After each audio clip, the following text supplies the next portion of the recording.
جو روزہ عبادت بن جائے وہ نجات دلا سکتا۔ ایک تو روزے کی عادت ہے اور ایک تو روزہ عبادت ہے۔ روزہ عادت اور عبادت میں فرق کیا ہے؟ عادت یہ سب نے رکھا ہم بھی رکھ لیں، یہ عادت ہے۔ نہ رکھیں گے تو کیا جواب دیں گے، یہ عادت ہے۔ نہ رکھیں گے تو لوگ تانا دیں گے، عادت ہے۔ پھر روزہ عبادت کیا ہے؟ روزہ عبادت یہ ہے کہ اللہ نے روزہ رکھنے کا حکم دیا ہے اور مصطفیٰ جان رحمت نے روزے کا حق یہ بتایا ہے، اگر تو روزہ رکھے تو صرف بھوکا پیاسا نہ رہے بلکہ تیرا ہاتھ بھی روزے دار رہے، تیری زبان بھی روزے دار رہے، تیری آنکھ بھی روزے دار رہے، تیرا پیر بھی روزے دار رہے، تیرا کان بھی روزے دار رہے۔ کان روزے دار اس طرح کہ کان اللہ کے ممنوع کردہ چیزوں کو نہ سنے، ہاتھ روزے دار اس طرح ہاتھ اللہ کے منع کردہ کاموں کو نہ کرے، زبان روزے دار اس طرح کہ زبان اللہ کی ممنوع کردہ چیزوں کو ادا نہ کرے، پیر روزے دار اس طرح کہ پیر اس جگہ چل کر نہ جائے جہاں اللہ نے جانے سے منع کیا ہے۔ جب تو ان سارے اعضاء کو روزے دار بناتا ہے تو ایسے روزے کے معاملے میں میرا اللہ فرماتا ہے روزہ میرے لیے ہے اور میں ہی اس کی جزا ہوں۔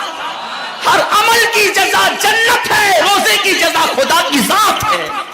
اسی لیے آقا فرماتے ہیں روزے دار کو دو خوشی ہے، ایک تو افطار کے وقت، دوسرا لقائے رحمان کے وقت، خدا کی زیارت کے وقت۔ صحابہ نے پوچھا آقا ہم اللہ کی زیارت کیسے کریں گے؟ آقا فرماتے جیسے تم آسمان پہ چاند دیکھتے ہو بلا تمثیل اسی طرح تم خدا کی زیارت کیا کرو گے۔ یہ روزے داروں کی شان ہے۔ آج کے روزے کیا ہے؟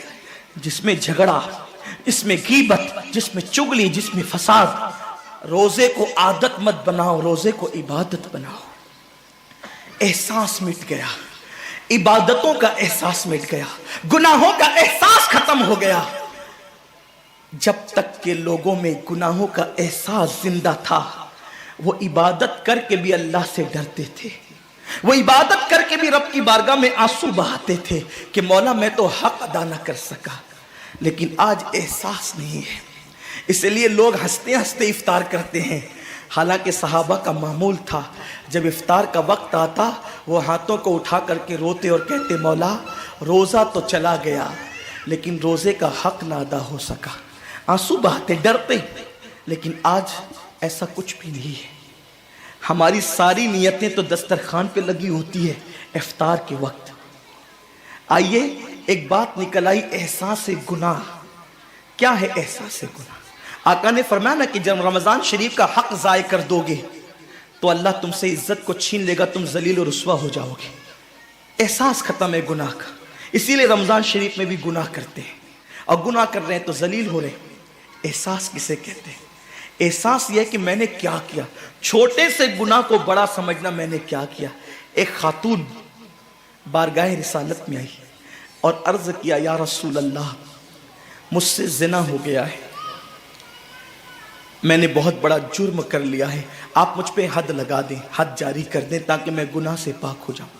اللہ کے حبیب نے احساس گناہ دیکھ کر کے فرمایا کہ جا ابھی تیرے پیٹ میں بچہ ہے، تیرے جرم کی سزا تیرے پیٹ کے بچے کو نہیں دی جا سکتی، اگر تجھ پہ حد لگے گی تو وہ بچہ بھی ختم ہو جائے گا، جب بچہ پیدا ہو جائے اس کے بعد آنا۔ بچہ پیدا ہو گیا تو وہ لے کر کے آئی۔ آقا فرماتے ہیں تیری جان چلی جائے گی تو اس کی پرورش کون کرے گا، اس کو دودھ کون پلائے گا؟ جا اس کو دودھ پلا اس وقت تک جب تک یہ کھانے نہ لگے۔ وہ بچے کو 2 سال تک دودھ پلاتی رہی، اور جب بارگاہ رسالت میں آئی تو بچے کے ہاتھ میں روٹی کا ٹکڑا دے کر کے آئی۔ بچہ روٹی کھا رہا تھا، عرض کی آقا مجھ پہ حد جاری کریں تاکہ میرا گناہ جو میرے دامن پہ لگا ہے وہ دھل جائے۔ حضور نے 3 مرتبہ اس کو اپنے دروازے سے ٹالا، اگر کوئی دوسرا ہوتا اس کو ڈھیل دی جاتی تو وہ بھاگ جاتا، دوبارہ پلٹ کرنا آتا، لیکن احساس گناہ تھا، گناہ کا احساس تھا کہ یہاں گناہ مٹ جائے تاکہ وہاں جواب دینے سے بچ جاؤں۔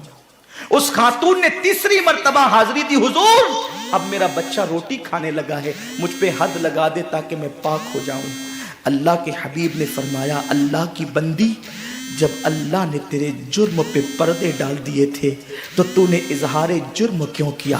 اب چونکہ تو جرم کا اظہار کر چکی ہے، اقبال گناہ کر چکی ہے، اب تجھ پہ حد لگائی جائے گی۔ اور اس کو سنگسار کر دیا گیا۔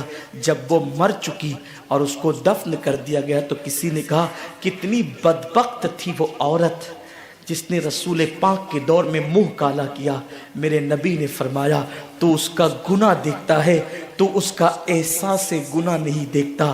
اس نے ایسی توبہ کی ہے، اگر اس کی توبہ 70 جہنمیوں پہ تقسیم کی جاتی تو اللہ ان کو بھی جنت عطا فرما دیتا۔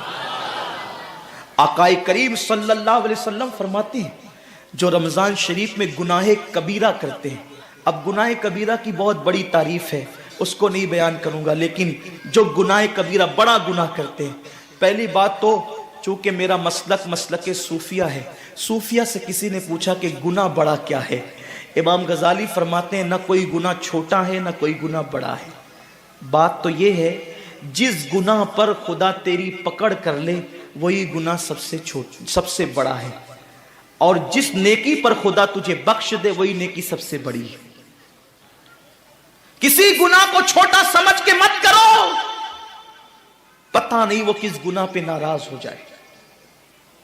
تو اللہ کے حبیب صلی اللہ علیہ وآلہ وسلم فرماتے ہیں جو رمضان شریف میں بڑا گناہ کبیرہ گناہ کرتے ہیں، سال بھر تک فرشتے اس پہ لعنت کرتے رہتے ہیں، اور اگر اسی سال اس کو موت آ جائے، اسی سال جس نے ماہ رمضان میں گناہ کبیرہ کیا تھا، اس نے بڑا گناہ کیا تھا، اب بڑے بڑے گناہوں کو گنایا گیا۔ مثال کے طور پر کسی عورت پر غلط نیت سے نظر ڈالنا یہ گناہ کبیرہ ہے، جھوٹی قسم کھانا یہ گناہ کبیرہ ہے، ناپ تول میں کمی کرنا یہ گناہ کبیرہ ہے، کسی کو دیکھ کر اس کا مذاق اڑا کے دل دکھانا یہ گناہ کبیرہ ہے، کسی کی امانت میں خیانت کرنا یہ گناہ کبیرہ ہے،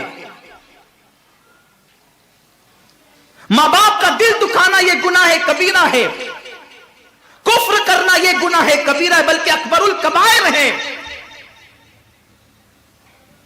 70 کی فہرست امام سیوطی نے گنائی ہے، اور پھر 70 کی فہرست گنانے کے بعد فرماتے ہیں 70 پر یعنی 1 2 3 4 والا 70 نہیں، بلکہ اللہ کے حبیب نے یہاں جو 70 فرمایا ہے یہ 70 گنتی والا 70 نہیں ہے، بلکہ کثرت بتانے کے لیے 70 ہے۔ جیسے کہ ہم کہتے ہیں نا میں نے تجھے 50 بار سمجھایا تو نہیں مانا، میں 100 بار تیرے گھر آیا تو نہیں ملا، تو اس کا مطلب یہ نہیں کہ 99 کے بعد ایک جو ملا کر کے آتا ہے وہ 100 نہیں، گنتی کا 100 نہیں، یہاں 100 بتانا کثرت بتانے کے لیے ہے، یہاں 50 کہنا کثرت بتانے کے لیے ہے۔ تو اللہ کے حبیب فرماتے ہیں 70 بڑے گناہ ہیں، یعنی اتنی طویل تعداد میں اتنی کثرت سے ہے بڑے گناہ کہ تم ان کو شمار نہیں کر سکتے، بس اتنا کہ جس گناہ پہ خدا ناراض ہو جائے وہ بڑا گناہ۔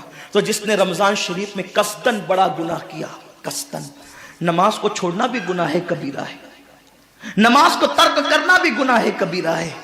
میرے آقا صلی اللہ علیہ وسلم کے دیوانوں، کھیل کود میں وقت کو ضائع کرنا، وقت کا ضیاع، یہ بھی گناہ کبیرہ ہے۔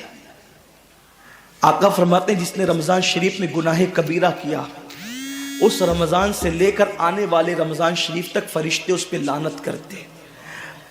یہ لعنت کیا ہے؟ لعنت سمجھتے ہیں؟ لعنت کا مطلب یہ ہے جس پہ لعنت پڑی وہ ہمیشہ کے لیے اللہ کی رحمت سے دور ہو گیا۔ انسان کی لعنت کیا ہے؟ انسان کی لعنت، ایک جانور پر حضور علیہ الصلوۃ والتسلیم کسی صحابی کے جانور پر بیٹھے تھے، وہ دھیرے چل رہا تھا، کسی نے کہہ دیا کہ اس پہ لعنت ہو، یہ دھیرے چلتا ہے۔ حضور علیہ السلام نے اس جانور کے نیچے اتر کر فرمایا جس پہ لعنت کر دی گئی میں اس جانور پہ سواری نہیں کر سکتا۔ یہ ایک انسان کی لعنت کا اثر ہے، جس پہ معصوم فرشتے لعنت کرے اس کا انجام کیا ہوگا؟ وہ بھی 1 2 لعنت نہیں۔ رمضان شریف کو چھوٹا مت سمجھیے، 1 کے 70 پر آپ کی نظر ہے، گناہ نیکیوں کی کثرت پہ آپ کی نظر ہے، گناہوں کی تباہی پہ آپ کی نظر نہیں ہے۔ اللہ کے رسول صلی اللہ علیہ وسلم نے فرمایا جیسے ماہ رمضان شریف میں نیکیوں کا درجہ بڑھ جاتا ہے، ویسے ماہ رمضان شریف میں گناہوں کا بھی معاملہ بڑھ جاتا ہے۔ یعنی اگر رمضان شریف میں تم 1 گناہ کرو گے تو اور دنوں کے اندر جو گناہ کرتے تھے اب اس گناہ سے زیادہ تمہیں عذاب دیا جائے گا، کیونکہ آپ نے ماہ رمضان کی حرمت کو پامال کیا ہے، آپ نے ماہ رمضان شریف کی عزت کو پامال کیا ہے۔ تو سوچو انسان کی لعنت پڑے، یہ حال ہے تو جس پہ فرشتوں کی وہ بھی ایک دو نہیں پورے سال تک فرشتے لعنت کرتے ہیں، اور اللہ کے نبی صادق و مصدوق نبی نے فرمایا کہ اگر وہ اسی سال رمضان شریف آنے سے پہلے مر جائے تو اس کے پاس کوئی نیکی نہیں ہوگی جو اس کو جہنم کی آگ سے بچا سکے، اور اس کا ٹھکانہ تو جہنم ہی ہوگا۔ خدا کے لیے اپنے حال پہ رحم کرو، اپنے آپ کو جہنم کا ایندھن مت بناؤ۔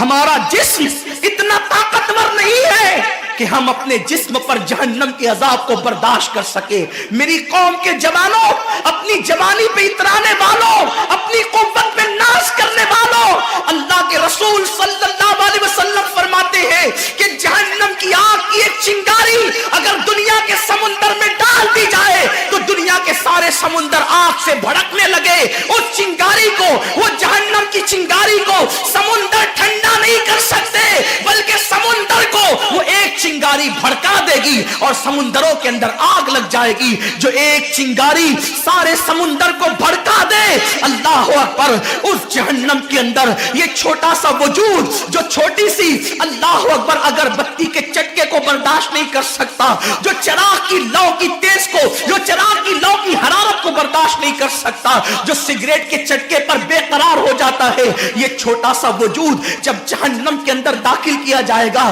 اس وقت اس وجود کا کیا ہوگا؟ میرے آقا مصطفیٰ جان رحمت فرماتے ہیں کہ جب پہاڑوں کو جہنم میں ڈالا جائے گا تو پہاڑ ایسے پگھلنے لگیں گے جیسے نمک کو پانی میں ڈالنے سے نمک پگھلنے لگتا ہے۔ میرے بھائیوں، خدا کے لیے اپنے حال پر رحم کرو، اپنے آپ کو جہنم کا ایندھن مت بناؤ۔ اللہ اکبر، تراویح کے وقت میں پیر پھیلا کر محلوں میں بیٹھنے والوں، روزوں کے وقت میں چھپ چھپا کر کھانے والوں، اللہ کی غیرت کو چیلنج مت کرو۔ اللہ کے حبیب نے فرما دیا کہ جو گناہ کبیرہ رمضان شریف میں کرے گا سال بھر فرشتوں کی لعنت ہوگی۔ آپ کہتے ہیں مسلمان کلمہ پڑھتا ہے، مسلمان نبی کا غلام ہے، مسلمان نبی پہ جان قربان کرنے کے لیے تیار ہے، اتنی مصیبتوں میں کیوں ہے، اتنی تکلیفوں میں کیوں ہے، کیوں تباہ ہو رہا ہے مسلمان؟